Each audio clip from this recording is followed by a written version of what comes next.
last year we were together for the total solar eclipse in Chile, and I asked you, if you could arrange a dinner party for a famous single person from history, 100 years or more ago, who would it be? And you basically instantaneously said Abraham Lincoln. And I wonder, what does he mean to you? And are there lessons in his leadership style that speak to you so loudly that he would be the historical figure that you'd most like to sit down with for a meal? Yeah, well, I only really have one hero in my life, and it's Abraham Lincoln. There's many people I admire and so on, but as a hero, it's Abraham Lincoln. And he had the following qualities. He had very, very good social skills. People liked to be around him. He told a lot of jokes and so on. He was very smart.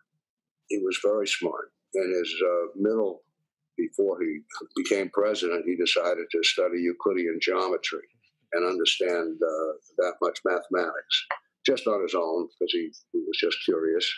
And he was a very, very smart guy. Good social skills, wonderful social skills, and determination. He had determination. There were so many times during the Civil War where he could have just said, "To hell with it. Let's just have two countries. So many people are being killed in this terrible war." But he had a vision of America, and he stuck to that vision, and just wouldn't give up. And over time, he was right, and that held the country together. We won the Civil War. I say we won the Civil War. The North, right. The North won the Civil War,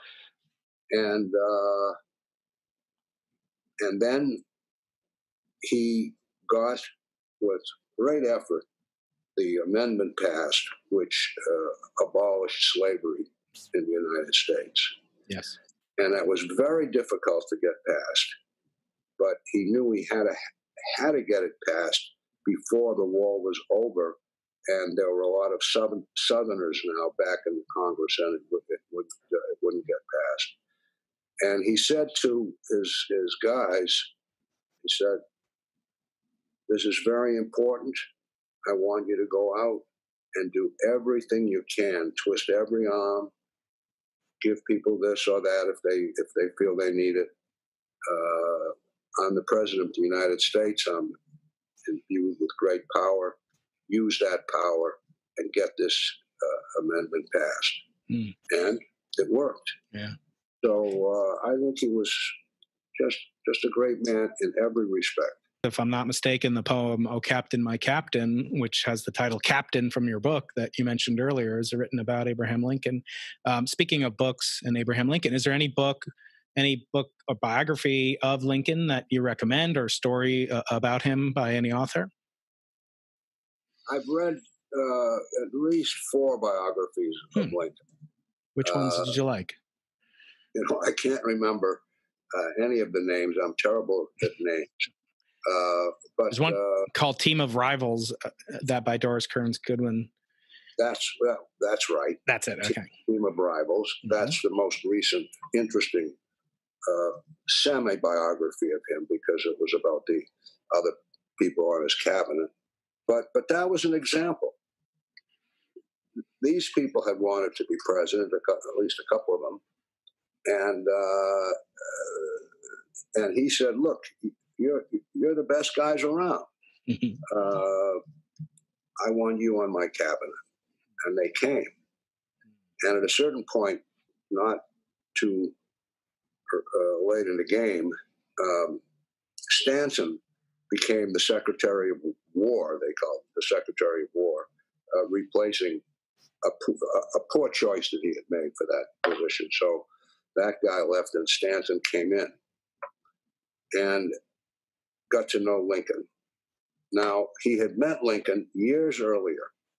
Lincoln was a railroad lawyer, and he did a very good job in the Midwest representing railroads. And railroads were just coming into the United States, and there were, legal issues and trials and so on. So he was a very good railroad lawyer. But there was a big case with a big railroad, and it was going to be held in Cincinnati. He was put on it, but then the railroad said, "Now we really need a big New York firm. We really need to put a lot of heft into this." So they hired Stanton and his firm. Lincoln was still on the job, but he just sat there and listened, and later said, "I learned a lot from that."